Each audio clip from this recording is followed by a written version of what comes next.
जय Shri Krishna viewers, welcome to astro intelligence videos.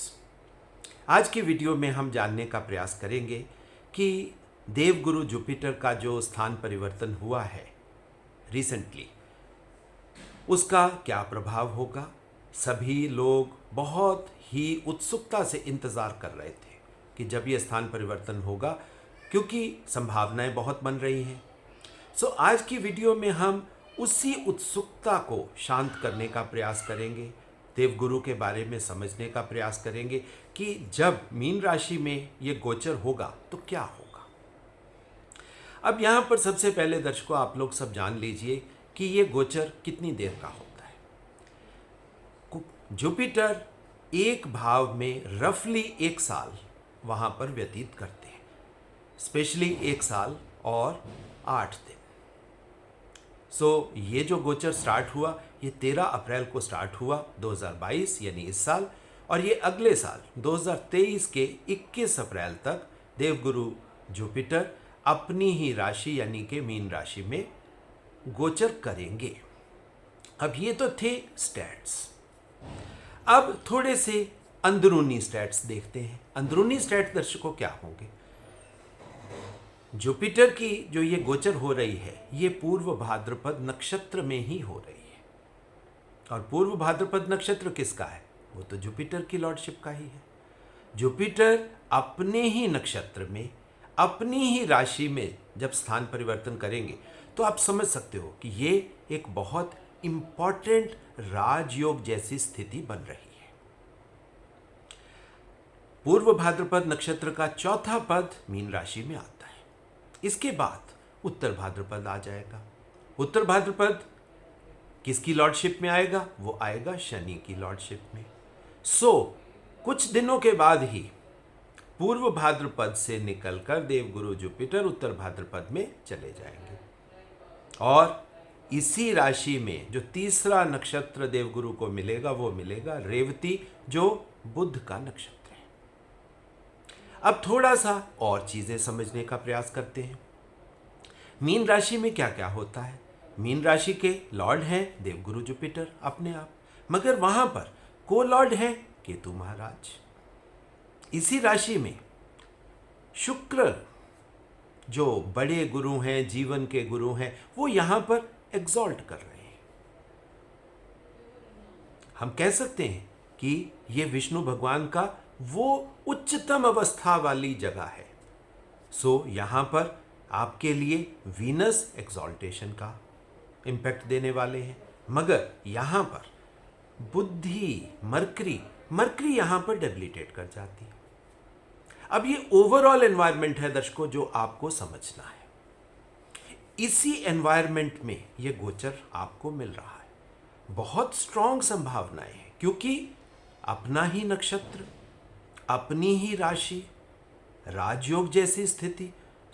Impact तो होगा, और इंपैक्ट बहुत स्ट्रांग होगा। अब ये जो एंट्री है भाद्रपद। भाद्रपद का मतलब है ऑस्पिशियस फीट, बहुत ही पवित्र पैर। अब पवित्र पैर किसके होते हैं? आप वो पिक्चर थोड़ी सी जहन में बिठाइए कि विष्णु भगवान लेटे हुए हैं, उनके सिर के ऊपर शेषनाग की छाया है, लक्ष्मी जी उनके पाँव को दबा रही हैं, क्योंकि मीन राशि वैसे भी पैर के साथ ही होती है। तो ये जो पैर का संबंध है, ये पैर इंसान के तो हो नहीं सकते, क्योंकि जब हम एस्ट्रोलॉजी को पढ़ते हैं या सीखते हैं, वो तो विष्णु भगवान का, क्योंकि काल पुरुष कुंडली की बात है। तो काल पुरुष कुंडली के हिसाब से वो पैर किसके हुए? वो विष्णु भगवान के हुए। और विष्णु भगवान के पाँव में लक्ष्मी जी बैठी हैं, सेवा कर रही हैं। तो ये जो पवित्र पैर का रिलेशनशिप है, इसको दर्शकों आप देखिए। शुरुआत होती है देवगुरु जुपिटर से, मगर ये दोनों नक्षत्र पूर्व भाद्रपद और उत्तर भाद्रपद, ये एक पेयर है, एक जोड़ा है, जिसके आगे के पैर देवगुरु जुपिटर के सानिध्य में है और पीछे वाले पैर शनि के सानिध्य में है। हम ये मान सकते हैं या समझ सकते हैं कि यहाँ पर शनि महाराज का भी प्रभाव आपको मिलेगा, क्योंकि पूर्व भाद्रपद अकेला काम नहीं कर सकता। क्योंकि जोड़ा है, आगे पीछे के पैर है। और ये आगे पीछे के पैर ये कहीं ना कहीं भगवान विष्णु के साथ जा रहे हैं, उस पवित्रता के साथ जा रहे हैं। मगर अब यहां पर आप ये समझिए हिडन चीजें क्या पड़ी हैं। अब मीन राशि जो होती है, ये अगर हम भाव की बात करें, ये आखिरी भाव है। आखिरी भाव में तो इंसान को अपना शरीर छोड़ना होता है, यानी कि डेथ की बात होती है। और डेथ में हम ये मानते हैं, समझते हैं कि हमें कुछ भी अपने साथ कैरी फॉरवर्ड करके नहीं लेकर जाना। जो कुछ भी यहाँ पर है उसे हमें एक्सपेंड कर देना है, कंज्यूम कर देना है, खर्चा कर देना है। कौन कौन सी चीज़ों का हम खर्चा यहाँ पर कर सकते हैं, या सीधे शब्दों में, क्योंकि जुपिटर के साथ हम चैरिटी को लेते हैं, तो जो कुछ भी दर्शकों आप जीवन में इकट्ठा करते हो या कर सकते हो, आपको उसको दान दे देना है। और दान किन किन चीज़ों का किया जा सकता है? सबसे पहले तो नक्षत्रों से ही समझने का प्रयास करते हैं। अब पूर्व भाद्रपद देवगुरु जुपिटर के, सो ये तो नॉलेज की बात हुई। सो अगर नॉलेज किसी के पास इकट्ठी हो जाती है, तो जब ये गोचर चलेगा, आप उस नॉलेज को दान दे सकते हो, दूसरों में बांट सकते हो, शेयर कर सकते हो। इसके आगे का नक्षत्र शनि का, यानी कि कर्म, और कर्मों से जो चीज़ें उपजेंगी आप उसका भी दान कर सकते हो, यानी कि जो पैसा, जो चीज़ें, जो लग्जरीज आपने इकट्ठी करी कर्मों के माध्यम से, आप उसका दान दे सकते हो। और तीसरी बात, आप बुद्धि में जो जो चीज़ें हमने इकट्ठी करी, क्योंकि बुद्धि का एक स्वभाव है, बुद्धि का स्वभाव है कि नेगेटिविटी कैचर है। जब हम मीन राशि की शुरुआत करते हैं तो ये पूर्व भाद्रपद नक्षत्र के चौथे पद से शुरुआत करते हैं, और चौथा पद किसका होता है? वो चंद्रमा की लॉर्डशिप में होता है। यानी कि शुरुआत इस राशि की मन से हो रही है, और मन चंद्रमा का बेटा ही बुद्धि है। यानी कि ये जो टोटल भाव है, पूर्व भाद्रपद के चौथे पद से शुरू होकर रेवती तक जो जाना है हमने, ये जो यात्रा लेनी है, इस यात्रा में आप देखोगे कि मन से बुद्धि का, क्योंकि मन नेगेटिविटी कैच करता है, बुद्धि मन का बेटा है, तो बुद्धि में भी वो नेगेटिविटी जाएगी। तो आपको वो नेगेटिविटी भी छोड़ देनी है, उससे आपको अगले जन्मों में कैरी फॉरवर्ड कर कर लेकर नहीं जाना।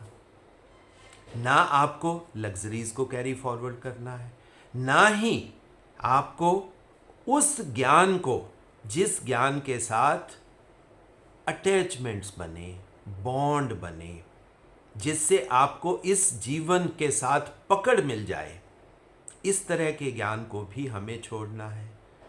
मन को भी छोड़ना है, क्योंकि शुरुआत इस राशि की मन से हो रही है। मन को छोड़ने से लेकर हम मन, ज्ञान, कर्म, कर्मों से उपजा हुआ वैभव, विष्णु भगवान, और अंत में बुद्धि। और बुद्धि कौन सी? जो डिफ्रेंशिएट करे, चीज़ों को एनालाइज करने वाली बुद्धि, विवेक वाली बुद्धि नहीं। अच्छी चीज़ों वाली बुद्धि तो वो आगे जाएगी, और अगर जाएगी भी तो अच्छी बात है। तो हमें नेगेटिविटी वाला कोई भी चीज़ जिसके साथ इस जीवन की पकड़ बने, और जिसको हमेशा शास्त्रों में ये बोला जाता है कि मृत्यु के समय कोई भी चीज़, कोई भी डिज़ायर, कोई भी इच्छा आपके मन में पकड़ ना बनाए, बॉन्ड ना बनाए, अदरवाइज वो इच्छा ही आपके अगले जन्म का वायस बन जाएगी, उसका रीज़न बन जाएगा वो। अब आप देखिए, ये जो गोचर है, ये गोचर एक मीनिंगफुल अंदर की चीज़ें बता रहा है। आप बहुत सी वीडियोस देखोगे जहां पर सिर्फ मोटी मोटी ऊपर सुपरफिशियल बातें आपको मिलेंगी, मगर एक्चुअल में सुपरफिशियल तो बहुत थोड़ा सा काम होता है, मगर लाइफ तो अंदर तक। देखिए, ये आखिरी है भाव। आखिरी भाव का मतलब क्या है कि जो कुछ भी आप जीवन में इकट्ठा करते हैं, बचपन से लेकर मृत्यु तक जो कुछ भी आपने एक्यूमुलेट किया, इकट्ठा किया, अब आपके पास एनवायरनमेंट बना, एक अपॉर्चुनिटी बनी कि आप उस चीज को दे सकते हो। जो जो आप खुशी से चैरिटी कर दोगे, आप देखो आपने बांट दिया, वो आपके अच्छे कर्म के रूप में आपके अकाउंट में एंट्री ले लेगा। मगर जो नेगेटिविटी और जो इस तरह की चीजें, डिजायर्स हमारी पेंडिंग रह जाएंगी, वो हमारे अगले जन्म का कारण बनेंगी। अब आप देखिए, आप अगली राशि में कह लीजिए या अगले जन्म में कह लीजिए, आप क्या क्या अपने साथ लेकर जाना चाहते हो। आप सबका उत्तर होगा कि हम, पहली बात तो एक है, जन्म मृत्यु के बंधन से ही छूटना चाहते हैं। सो अगर कुछ भी कैरी फॉरवर्ड ना हो तो बहुत अच्छी बात है, ताकि कोई भी चीज की पेंडेंसी ही ना बने। तो पेंडेंसी ना बनने देने के लिए दर्शकों आपको ही प्रयास करना है। ये जो गोचर है या जो ज्योतिष का ज्ञान है, ये हमें समझ दे रहा है कि आपको करना क्या है। आपके पास ज्ञान इकट्ठा हो गया, आप ज्ञान बांट दीजिए। कर्मों के माध्यम से आपके पास पैसा वैभव इकट्ठा हो गया, आप वो बांट दीजिए। आपके पास बुद्धि विवेक और बाकी पॉजिटिव चीजें वो इकट्ठी हो गई, आप वो शेयर कर दीजिए। जो कुछ भी आप इकट्ठा कर रहे हो वो आप चैरिटी कर दीजिए। जब आप चैरिटी करेंगे, किसी के काम में आने के लिए किसी चीज़ का जब हम दान करते हैं, तो हम कहते हैं कि ये एक पॉजिटिव इम्पैक्ट हमारे साथ आ गया। ये है दर्शकों जुपिटर के गोचर का मतलब। अब इस गोचर को मोटे तौर पर, सुपरफिशियल लेवल पर, थोड़ा सा अगले भावों के हिसाब से उसको समझने का प्रयास कर सकते हैं हम। इसका अगला भाव कौन सा होगा? अगला भाव होगा मेष। अब मेष राशि में एंट्री, आप देखिए, इसी राशि के कोलॉर्ड केतु के थ्रू ही एंट्री होगी, क्योंकि अश्विनी नक्षत्र में। अब ये रेवती नक्षत्र जो है वो गंडांत का है। रेवती से अश्विनी में, यानी ये जो जर्नी है जुपिटर से शुरू हुई, शनि के माध्यम से होती हुई, बुद्धि के माध्यम से होती हुई, उस गंडांत जोन में एंटर करेगी। और गंडांत जोन में एंटर करके अश्विनी में आपका अगला बर्थ आ सकता है। तो अगला भाव जब भी हम बात करते हैं, नेक्स्ट भाव, वो तो गेन का होता है।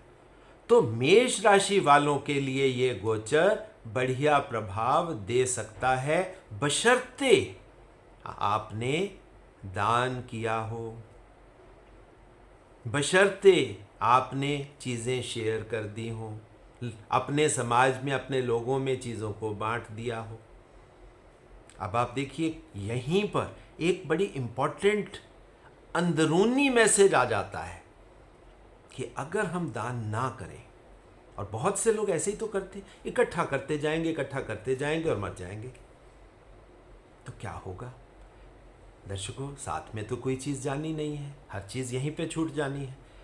और जब यहीं पे छूट जानी है, आपका मन उन चीज़ों में फंसा हुआ था, तो आप वो भाव लेकर ही अगले जन्म में एंट्री कर रहे हो। आपके मन में वो भाव आएगा कि मेरे से ज़बरदस्ती मृत्यु ने मेरे से किसी चीज़ को छीन लिया। जो मृत्यु आपके लिए मोक्ष तक पहुंचाने का रास्ता दे सकती थी, वो मृत्यु आपके लिए भय का कारण बन गई। जो मृत्यु के साथ डर एसोसिएट होता है, उसका कारण सिर्फ ये है कि मृत्यु के समय हम उस पकड़ को, मेरा घर, मेरे बच्चे, मेरी गाड़ी, मेरा धन, मेरी संपदा, मेरी बिल्डिंग्स, देखिए ये जो मेरा मेरा अटैच हो जाता है, जब हम इस पकड़ को छोड़ नहीं पाते और उस तरीके से जन्म होता है, तो वो नेगेटिव फीलिंग्स, वो पेंडेंसी क्रिएट हो जाती है अगले जन्म में। अब आपको यही चीज़ें समझनी है, ये है अंदरूनी मैसेज। अगला भाव गेन का होता है। अगर आप वो फियर लेकर अगले जन्म में एंट्री करोगे, तो वो फियर दर्शकों बढ़ाएगा। देखिए, जैसे अच्छे कर्म, अगर आपने दान दे दिया, चैरिटी कर दी, आपने अपने अकाउंट में पॉजिटिव एंट्री कर ली, तो आपका मेष राशि में उसी चीज का गेन आपको मिल जाएगा। तो मेष राशि वालों के लिए ये दो तरह की संभावनाएं होंगी, मगर दोनों संभावनाएं कर्ता, कर्म करने वाले आप ही होगे। सो आपके पास दर्शकों एक मौका है, करिए चैरिटी, दीजिए दान, ज्ञान बांटिए, कर्मों के माध्यम से जो उपजा हुआ है वो बांटिए, अपने वैभव को बांट दीजिए। जो जो चीज़ें आपने इकट्ठी करी हैं बुद्धि के माध्यम से, जो रिसर्चेज आपने इकट्ठी करी हैं वो बांट दीजिए, और जो आपके डर हैं, डर भी बांट दीजिए, छोड़ दीजिए, ताकि फिर आपके लिए मेष राशि में बहुत बढ़िया सा प्रभाव आपको मिल जाएगा। मेष के बाद टॉरस, वृषभ राशि। वृषभ राशि यहां से तीसरा भाव हो जाएगा, यानी कि एफर्ट्स का। तो टॉरस वालों के लिए, वृषभ राशि वालों के लिए यहां पर एफर्ट्स का, प्रयत्नों का रास्ता खुलेगा, वो प्रयत्न कर सकेंगे इस गोचर में। उसके बाद जेमिनाई, मिथुन राशि वालों के लिए अगर यहां पर आपने अच्छा किया तो मिथुन राशि वालों को सुख मिल जाएगा। तो ये दान देना मिथुन राशि वालों के लिए सुख का कारण बनेगा। और मिथुन राशि में आप देखिए, माता, भूमि, वाहन, ये तीनों चारों चीजें इकट्ठी होती जाएंगी, तो उन सब का सुख मिलने की पॉसिबिलिटी आपको क्रिएट हो जाएगी। इससे अगला भाव वो किसका होगा? वो कैंसर, कर्क राशि का होगा। अब वो तो पंचम भाव में चली गई। तो मन से यहां पर अगर आप अच्छे कर्म करोगे तो वहां पर आपको नई लर्निंग करने का मौका मिलेगा, क्योंकि पुराने अकाउंट से आपने चीजें, ज्ञान है आपने बांट दिया। जब ज्ञान आपने बांट दिया तो हम कहते हमारा जो खाना है ये थोड़ा सा खाली हो गया, उसमें नई चीजें भरने की संभावनाएं पैदा हो गई, तो वहां पर आप नई चीजें सीख पाओगे। हालांकि मेटीरियली वहां पर बहुत कुछ ग्रो करने का नहीं है इस गोचर में। ये जो 1 साल होगा, ये उस राशि वालों के लिए बहुत बड़ा, मतलब अगर आप सोचोगे गेन नहीं है, हाँ रिलेशंस में गेन हो सकता है वहां पर। अब बात करते हैं यहां से छठे भाव की। तो छठे भाव में दर्शकों कौन सी राशि आएगी? वो सिंह राशि आ जाएगी। अब छठा भाव किसी भी भाव से, वो तो डिफिकल्टी का है, वहां पे कंपटीशन आपको मिलेगा। तो सिंह राशि वालों को वो कंपटीशन इस गोचर में, यानी कि इस देवगुरु के गोचर में जो 13 अप्रैल 2022 से शुरू हुआ और 21 अप्रैल 2023 तक जाएगा, उनको डिफिकल्टी आने वाली है। अब उससे अगली राशि आप देखिए, उससे अगली राशि कौन सी आएगी? यानी कि सप्तम में हम कौन सी राशि लेंगे? सप्तम में आपके लिए कन्या राशि आ जाएगी। अब कन्या राशि वालों के लिए यहां पर आप देखिए, शक्ति स्थान की बात है। अगर आप जो 1 साल का एनवायरनमेंट है, यहाँ पे आप दान दे रहे हो, अच्छे कर्म कर रहे हो, कोई नेगेटिविटी आपके अंदर नहीं पैदा हो रही, तो वहाँ पर शक्ति स्थान आपका एक्टिवेट हो सकता है। और शक्ति स्थान को जिसने भी एक्टिवेट कर लिया, क्योंकि शक्ति स्थान है ये ब्रह्म स्थान है, ये मीन राशि वालों के लिए आपका मणिपुर चक्र है। अगर आपने अपने मणिपुर चक्र पे भी साथ में काम कर लिया तो उनके लिए बहुत बढ़िया संभावनाएं पैदा हो सकती हैं, क्योंकि मणिपुर चक्र जिन जिन लोगों ने साधना में आ गए। अब यहीं पर दर्शकों मैं आपको थोड़ी सी चीज़ और एडअप कर देता हूँ, क्योंकि एंट्री हुई थी पूर्व भाद्रपद में ज्ञान के माध्यम से, ज्ञान और मन, क्योंकि चौथा पद जो है वो चंद्रमा की लॉर्डशिप में है। मगर इसके बाद वाला जो पूरा नक्षत्र है उत्तर भाद्रपद का, वो शनि के अंदर है, और शनि तो साधक है, यानी आपको मन ज्ञान के साथ साधना भी कर सकते हो आप।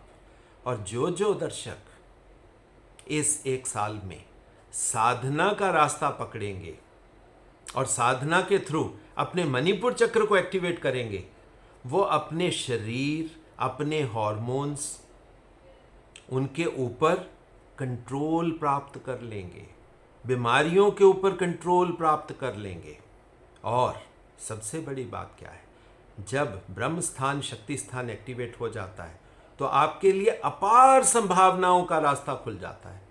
क्योंकि ये सिर्फ एक मणिपुर चक्र की बात नहीं है, क्योंकि मणिपुर चक्र के एक्टिवेट होने से ऊर्जा आपकी ऊपर की तरफ जाएगी। अब वो ऊपर की तरफ कहाँ जाएगी, या अब आप सोचिए। तो ऊपर की तरफ तो आप बैठे हो। आप समझ सकते हो कि आपके बाकी चक्रों को भी एक्टिवेट करने में बहुत बड़ी हेल्प होने वाली है। तो ये जो 1 साल है, खास करके किन के लिए, कन्या राशि वालों के लिए एक बहुत बड़ी संभावनाओं का वो है। अब आ जाइए बात यहां से अष्टम स्थान की। अष्टम स्थान में तुला राशि जा रही है। तुला राशि के जातकों के लिए यहां पर बड़ी डिफिकल्टीज आ सकती हैं, मगर क्योंकि अष्टम स्थान तो ऑकल्ट का है, तो अगर तुला राशि वाले अपने मूलाधार पे काम करें, मूलाधार पे अगर वो काम करते हैं, तो इस 1 साल में वो अपनी मूलाधार एनर्जी, ऊर्जा को जागृत भी कर पाएंगे। और जिन लोगों ने पहले ही चक्रों पे काम किया हुआ है, उनके लिए तो और अपार संभावनाओं का, यानी कि अपार संभावनाएं कौन सी हैं, आउट ऑफ बॉडी एक्सपीरियंसेस। अब यहां पर छोटे लेवल की, सुपरफिशियल लेवल की भी बात दर्शकों मैं आपके साथ करता हूं, क्योंकि जिन लोगों को थोड़ी बीमारियां हैं यहां पर, तो उनके लिए संभावना है कि अगर वो यहां पर मेहनत करें, मेहनत करने के लिए आपके पास एक ही चीज है, और वो है आपका मूलाधार। तो मूलाधार के ऊपर अगर आप काम करेंगे तो आप अपनी बीमारियों को भी कंट्रोल कर सकते हो। बड़ी बीमारियां भी आपकी कंट्रोल हो सकती हैं। ये 1 साल बहुत बड़ी संभावनाओं को है तुला राशि के लिए। हालांकि मेटीरियल बातें अगर हम यहां पर करेंगे तो मेटीरियल गेन्स तो आपको यहां पर कोई तुला राशि वालों के लिए बहुत अच्छे तो दिखाई नहीं देंगे। बट ये होता क्या है, क्योंकि डिवाइन सीधे तरीके से काम नहीं करता। जो परमात्मा का काम करने का तरीका है, जो बाहर से दिखाई देता है, वो सीधा नहीं होता। यहां पर इनडायरेक्ट वे है। अगर आपका मूलाधार एक्टिवेट हो गया, आपकी ऊर्जा जागृत हो गई, अब आप देखिए वो ऊर्जा वहां पर रुकने वाली तो है नहीं। ऊर्जा आगे, स्वादिष्ठान, मणिपुर, सारे चक्रों को आगे ये ऊर्जा ऊपर की तरफ जाती जाएगी। और जैसे जैसे ऊर्जा ऊपर की तरफ जाती जाएगी, क्योंकि ये 1 साल का पीरियड है, ये छोटा मोटा पीरियड नहीं है, तो अगर आप चक्रों के ऊपर काम करोगे तो शरीर तो बहुत छोटी चीज़ है, बीमारियां बहुत छोटी चीज़ हैं, आपके लिए बहुत बड़ी संभावनाएं भी खुल सकती हैं। मगर ये सिर्फ उन लोगों के लिए है जो ज्ञान और साधना को इकट्ठा जोड़कर, मन को साथ में मिलाकर, क्यों ये बात मैं आपको कह रहा हूं, साधना के ऊपर क्यों जोर दे रहा हूं, क्योंकि तुला राशि में शनि देवता जो साधना के देवता हैं, वो एग्जॉल्टेशन में चले जाते हैं। तो आपके पास वो एक अपॉर्चुनिटी बन जाती है कि आप उस एग्जॉल्टेशन, उस साधना में आप आउट ऑफ बॉडी एक्सपीरियंसेस लीजिए, आप और आगे की गति कीजिए। अब चलते हैं दर्शकों थोड़ा सा आगे वाले भाव में। आगे वाले भाव में जब आप देखोगे आपको कौन सी राशि वहां पर मिलने वाली है, वहां पर आपको स्कॉर्पियो मिलने वाली है, वृश्चिक राशि। अब यहां पर जब गोचर की बात है तो वो कहीं ना कहीं भाग्य स्थान, और भाग्य स्थान वृश्चिक में, स्कॉर्पियो में।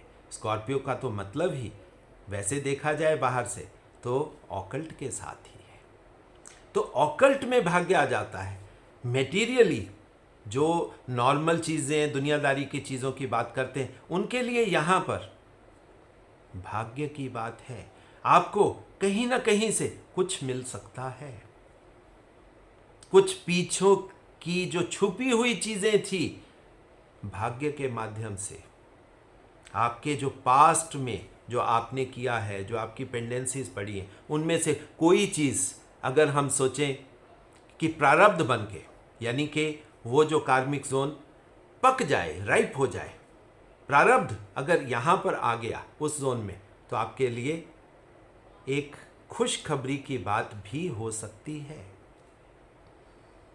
अब यहाँ से हम दशम भाव को देखते हैं। दशम भाव में कौन सी राशि आएगी?